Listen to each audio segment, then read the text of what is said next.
Looking forward to a great conversation as we unpack this question: did Moses lie about the Exodus?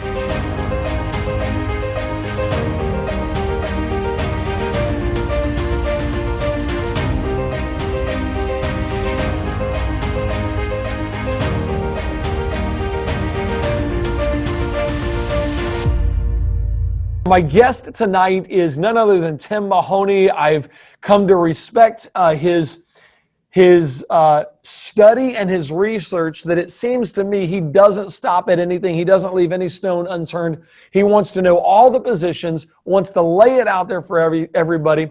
His ministry, or his organization, Thinking Man Films, has produced an entire series now of 4 different videos with, I believe, and we'll ask him, well, let me say I hope, more to come. 4 different videos on the patterns of evidence story and what's going on there. So I'm excited, Tim, that you're joining me. Thank you very, very much for being here tonight. I got a lot of questions for you. I'm sure after, how many years have you been doing this? If you want to go ahead and turn your camera and mic on, how many years have you been doing this? You probably got plenty that you could teach. You could probably go for, well, you did. You went for hours and hours and hours in your films, let alone what you've learned outside of this. Tim, thanks for joining us, man. Well, Eric, it's great to be on the program. Thank you for having me. I am blown away by the research you've done, by the ability that you have of putting all these films together, and the people behind what you guys do.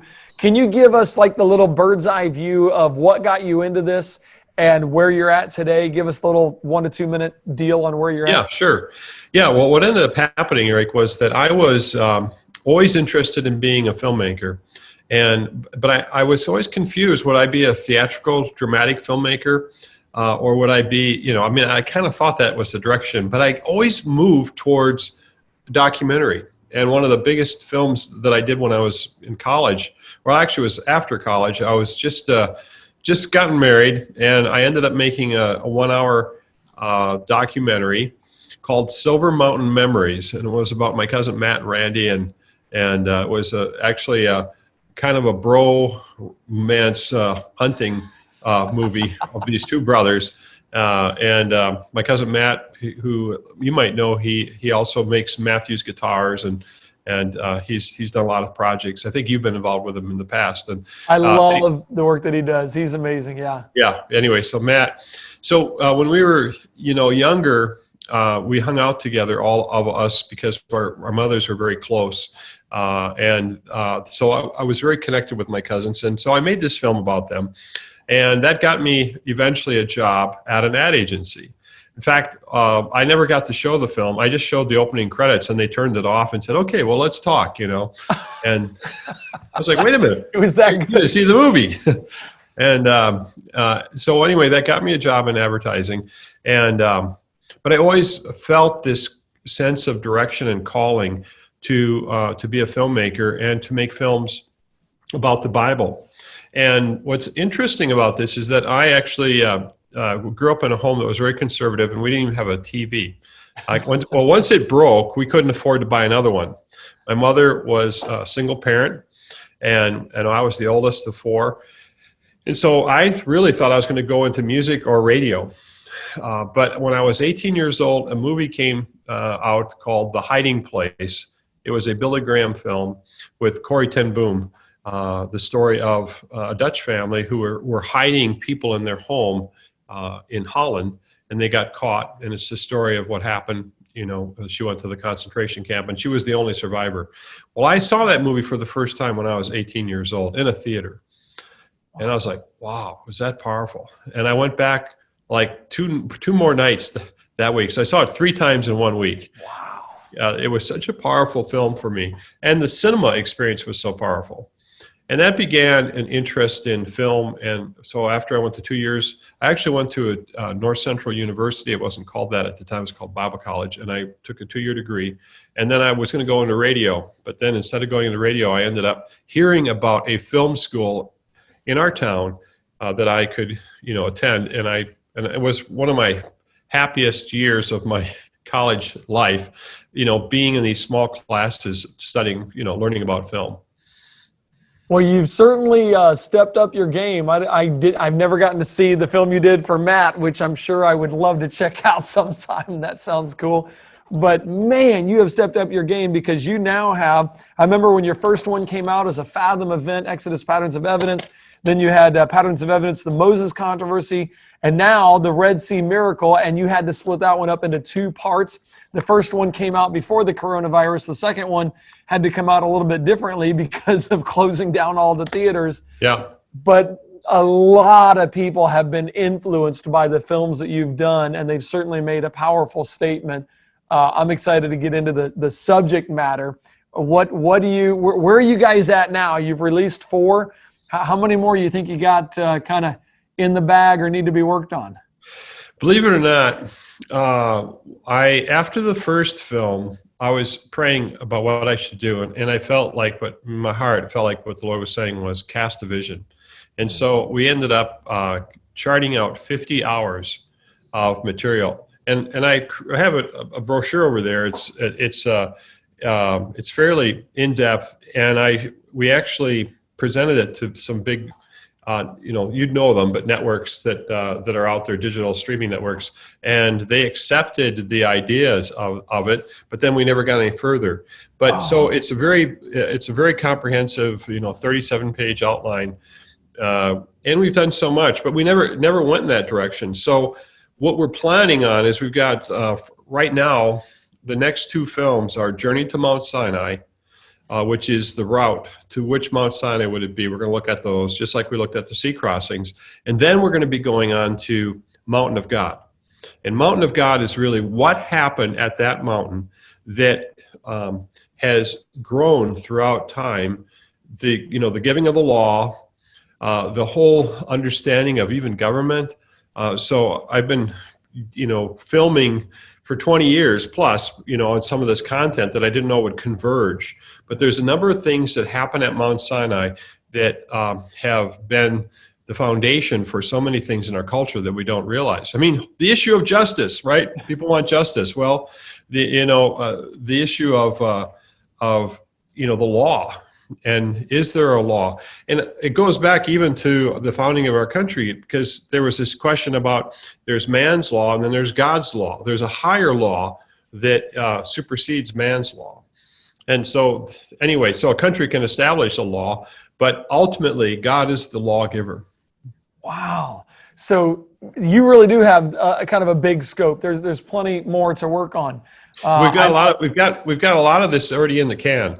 We've been filming on it for 20 years. So the only thing we don't have is all the animations and the recreations that we've got some of them, but we don't have all of them. So it's really a matter of the writing and weaving.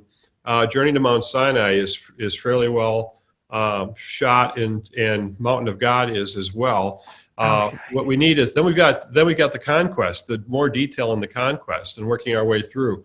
So in those 50 hours, we were basically looking at all the biblical archaeological material that we would be going through over time. So, wow. Okay, so I titled this webinar, "Did Moses Lie About the Exodus?" Because in your very first one, and then your second one, the Moses controversy, you expose a lot of things, and I really do appreciate you do a good job of I'm a little bit more preacher. I'm almost like you did a too good job of making it a nice, fair, and balanced, explanation of all the different views out there. And I'm like, doggone it, let me just tell you what the truth is. But you actually, for the skeptics out there, you're taking them all on a journey of discovery. And it seems like it's been a journey of discovery for you as well, as you've gone, if this isn't true, yeah, well, then do I really believe the rest of this book? Do I really trust the rest of this book? What has that been like for you? And then I want to get into, I'm going to read something. I'm going to challenge you from Wikipedia, the knowledge, the source of all knowledge, and we're going to get into this. But how was that journey for you? The first film, when I started it, I mean, it was right after 9/11 that we ended up going in, like 6 months after 9/11, we went into Egypt. And it wasn't very crowded with tourists, I can tell you that. And my wife, said, "Are you sure you're supposed to go? I have to know." And I said, "Well, I really feel like I'm supposed to go." And we made it up to that dig site where what's called Avaris. And it's sort of the ancient land of Ramesses. It's where the city of Ramesses would have been. And underneath the city of Ramesses was this older city called Avaris. And when I got to that dig site, and why I'm bringing this first part of it up, because it was very difficult to get up there. In fact, I don't think we actually had permission, but our Egyptian producers somehow got us through and got us into this location. And I showed up at the dig site of Manfred Bitex and somewhat surprised him. But I had been emailing him in Austria, but he had been in Egypt. So somehow we weren't connecting. And I was so excited to see him. You know, there's always that when they were searching for Livingston, you know, when they found him in Africa, that kind of story. You know, when I found BTEC, I couldn't believe it. I was so happy to see him. And he wasn't happy to see me, because all of a sudden I came with a film crew and all these people coming to dig site. And he was like, you can't come. And, you know, you have to have an invitation. You have to, you know, do these things properly. And I said, I've been trying to email you for months. And so anyway, I asked him if I could just have a few minutes with him. And that interview was so powerful, because I said, have you found evidence? Yeah. Have you found evidence of the Israelites in Egypt? And he said, so far, not. So far, not.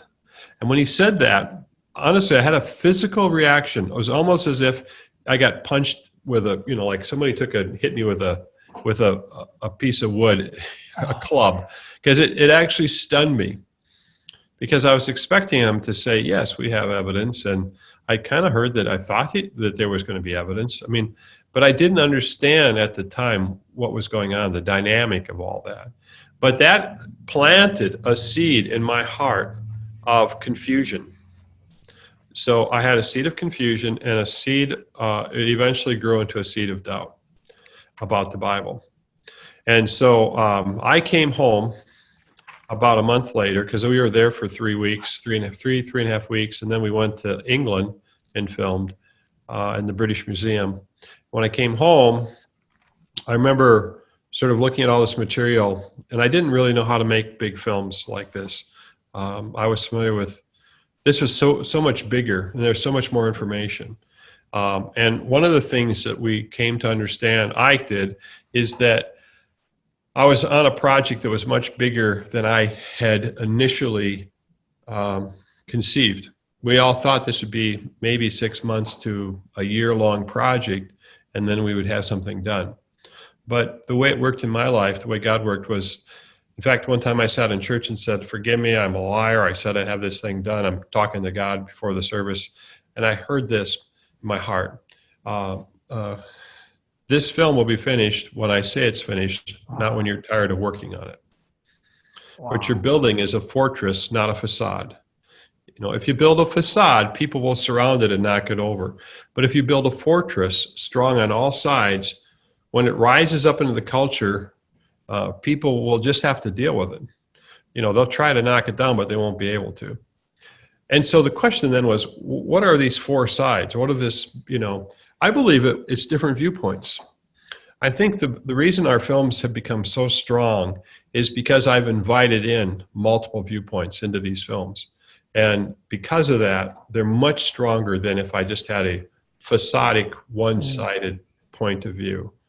And so I came back, and I had this, literally, I was in the edit suite. I'm in my offices here in Minnesota, and this is an old trolley stop that continued to grow. And so we've got a nice different edit suites over on that side of the building. And I was sitting there on a Saturday, and I had this experience where I was looking at that footage of Manfred Bitex, and I was so distraught. And I literally started to cry because I felt this sense of despair. And this thought came into my mind. It felt like a chill came in, and this thought came into my mind. Everything your family has believed, everything your mother's believed about the Bible is a lie. And, you know, I just felt this horrible, horrible sense of despair that came over me. And then right after that thought came in, it was like another thought came from this side and said, stop editing, get up, go to your office. So I went to my office, and actually, 1 second, I got... He's like, I'm going to show you exactly what happened. Oh, yeah, man, guys, fact, I'm telling you. I had someone given me a book, The Test of Time by David Rohl. And I actually had a bookcase over here before, and I had this this was in the bookcase, and I felt like this. It was supposed to walk over to bookcase, and then I saw this book. Read this book. That's how clear it was. And so I got this book, and I opened it up, and I'm looking, and then all of a sudden I see Joseph, and I see this whole thing about Joseph, and Avaris, where I just been, and David Rohl is basically telling a whole different story about the Exodus, you know, and you know there's his rendition of the coat of many colors. I don't know if you can see it very well. Yep. And I go, I have to go to England, and that sort of began this hunt. I mean, it was like wherever there was like no rock unturned, and for 12 years we went from place to place to place, you know, searching and continuing to film and film and film. And, you know, eventually I went to Israel, and I got, they said, what are you doing in Israel? You know, what do you want to film, or who do you want to film? I said, I realized I'm making a story about the Exodus in Egypt, but I'm telling the story of Israel and the nation of Israel. And so I said, I want to speak to the leaders of your nation. I want to speak to Benjamin Netanyahu and Shimon Peres, and I ended up speaking with Natan Sharansky and just different people. And those interviews were so powerful, and I was only supposed to speak to them for a short period of time. But what ended up happening was they didn't stop, because there's something that happened. There's the same powerful sense of presence, I would say, that came into those interviews. And I have Netanyahu talked for 50 minutes. I had him for maybe 10. But wow. He just continued, because I knew some things about his family and his story when he was sharing. And then we just connected. The same thing happened with Shimon Peres. And I'm just hoping and praying that I can get to those parts of the investigation in the future here as we go through the Bible. Because there's a covenant that was made at Mount Sinai. And this covenant with Abraham, that started with Abraham, it's renewed at Mount Sinai.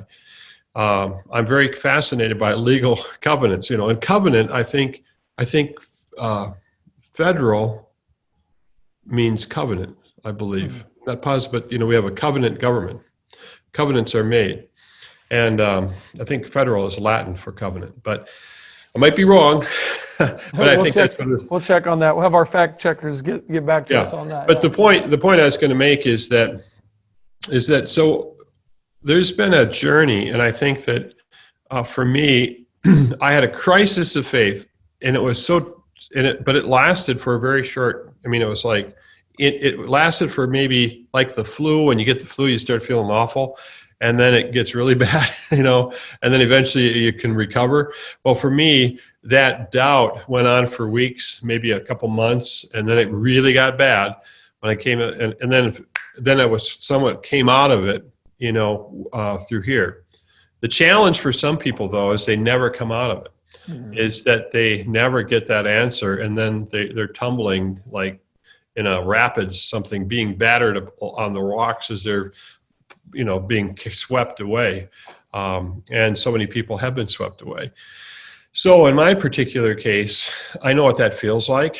I mean, I never thought it would happen, but you know, there's different things that can happen to us on our journey, right? So yeah. I fortunately survived that by God's grace. Well, one of the things, and as I turn to Exodus in my Bible and I think through the different stories that I've heard for years and years and years, I'm 42 years old, so growing up, heard these stories, read these stories, heard these stories preached, heard, you know, skits and plays and movies and everything about these stories that we read. The question has to be asked. Actually, I'm gonna throw it up right now. Here's kind of what I'm wondering. Is it true? Let me read to you what Wikipedia says. It's on your screen right there.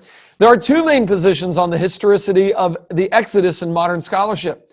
The majority position is that the biblical Exodus narrative has some historical core, although the details could have been clouded and obscured over time, and there's little of historical worth in the current biblical narrative. The other main position, often associated with the school of biblical minimalism, is that the Exodus has no historical basis. both positions are in agreement that the biblical Exodus narrative is best understood as a founding myth of the Jewish people, explaining their origins and providing an ideological foundation for their culture and institutions, not an accurate depiction of the history of the Israelites. Then they throw down there at the bottom a third position, that the biblical narrative is essentially correct. Biblical maximism is held today by few, if any, in mainstream scholarship, only on the more fundamentalist fringes. You read that on Wikipedia, Tim, and you go, okay, did Moses lie? I mean, are the scholars, are the experts right? The authorship of that was probably from someone in the minimalist camp. That's true. So we're basically calling, to be quite honest, there was a vast number of people who believed more of a not a minimalist, but a maximal. A maximalist, yeah. A position. But what has happened is that there's been an overthrowing due to chronology, which I believe is that, you see, when we made the film Patterns of Evidence, the question was there it had to do with, could you find a pattern anytime in the history of Egypt? And what that first film demonstrated was that there was a pattern that matched the early Israelites. And that's why I think that a number of people have appreciated the film, because what we did is we took chronology stronghold out of it. And we basically said, well, let's just look for identifiers in a scientific approach, which would be, is there a pattern of Joseph and his family's arrival in Egypt? And, when you go to that location of Ramesses, you're ending up finding out that there is. And, the archaeology was still there. When you showed, in the first one, when you showed that grave, that tomb, the tombs around it, I'm going, okay, whoever's not convinced, you need to watch this movie. Whoever doesn't believe the Bible, you got to see this, because the evidence really is there. Yeah. And that's, I couldn't have made the film had I not basically, had the evidence. And some people, they were arguing that what they were trying to say was, especially when it comes to the plagues, for example, that there's an Egyptian document that I found very interesting called the Ippur Papyrus, or the admonitions of an Egyptian sage. But the reason why they don't connect it to the Exodus or to the plagues is because it's earlier in time. So after a number of years of listening to a lot of scholars, I could not be convinced that we shouldn't look earlier. Now, it doesn't mean that the biblical events happened earlier. It really was the question of Egyptology. Was Egyptology on the right timeline? And so that was the beginning. We'll come back to chronology in future films, but I just thought, may the best idea win in this particular case. And I found one thing that was curious to me was that there were even many conservative Bible scholars. I was surprised by this, but they were more comfortable with people saying that the events of the Bible didn't happen. That blew me away. And that's in your film. You have these guys, I'm going, you're putting them up, you're putting their credentials up, and I'm like, okay, there's the hero of your movie. There's one of the guys that's going to come in and save the day. And then they're going, yeah, no, I don't really, and I'm going, what?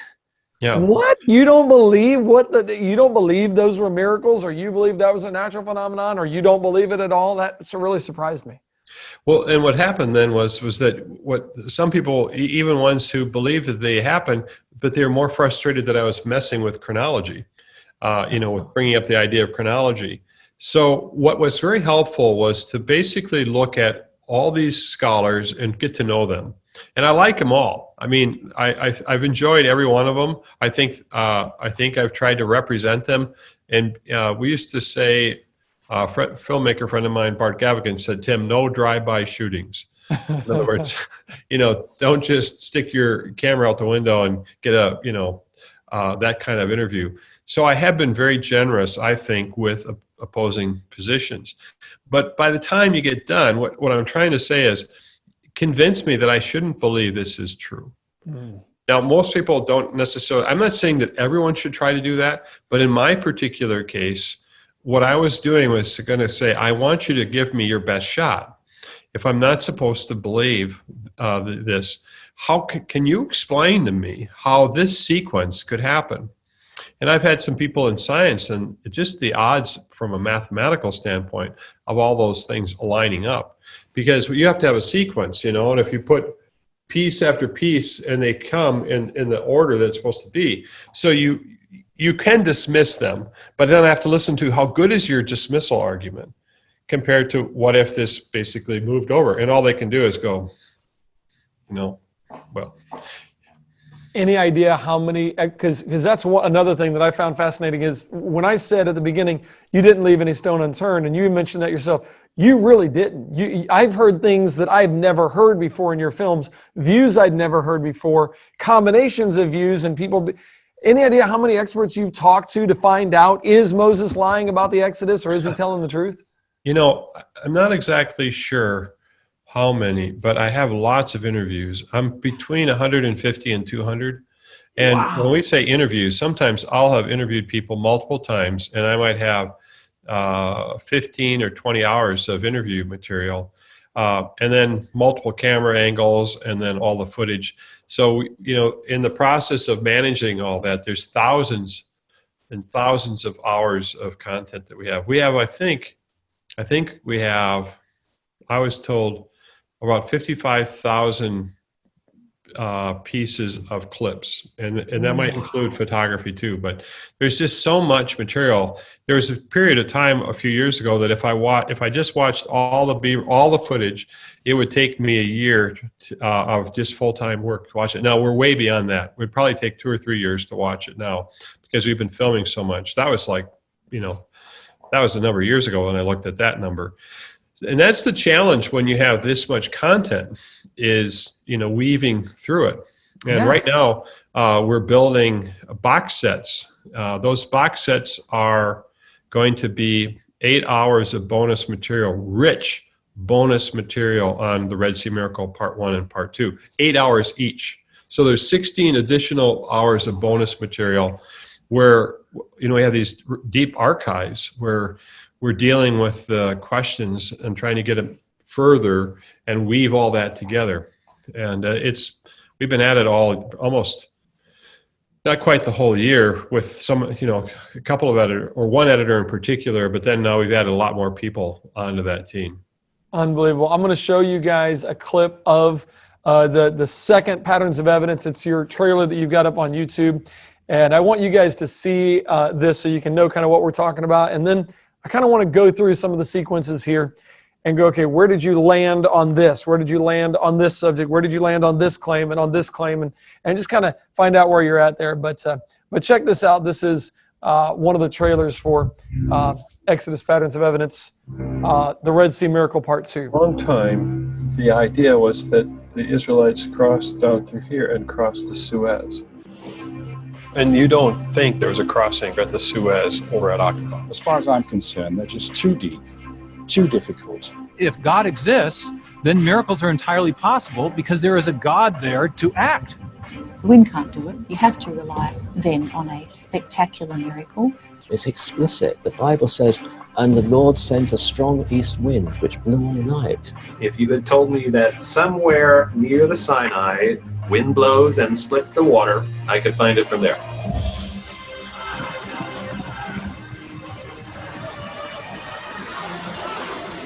And had you ever seen a trailer before? My eye caught something. It was circular in nature. 2 wheels stand like this, Right. with an axle in between. Right. Circular shape. For certain, it's not a coral reef. If you've got evidence, maybe it should be certified in some way. This was the only time that I had seen anything definitive, period. How can we make a judgment on something we've never seen? What you're saying, it's not wrong to look. We need to look, but we also need to verify. Do you think it was a larger miracle, or do you think it was a smaller miracle? The text indicates it was very large. A miracle is something that God does for us. He wants to get our attention. And people actually who in our academic environment are sticking our necks out to talk about this. The text is clear. Yahweh was at work in pushing back the water. This isn't about wind getting glory. This is about God getting glory. You can call it the Sea of Reeds. You can call this the Red Sea. You can call it the Blue Sea. I don't care. This is Yam Suf.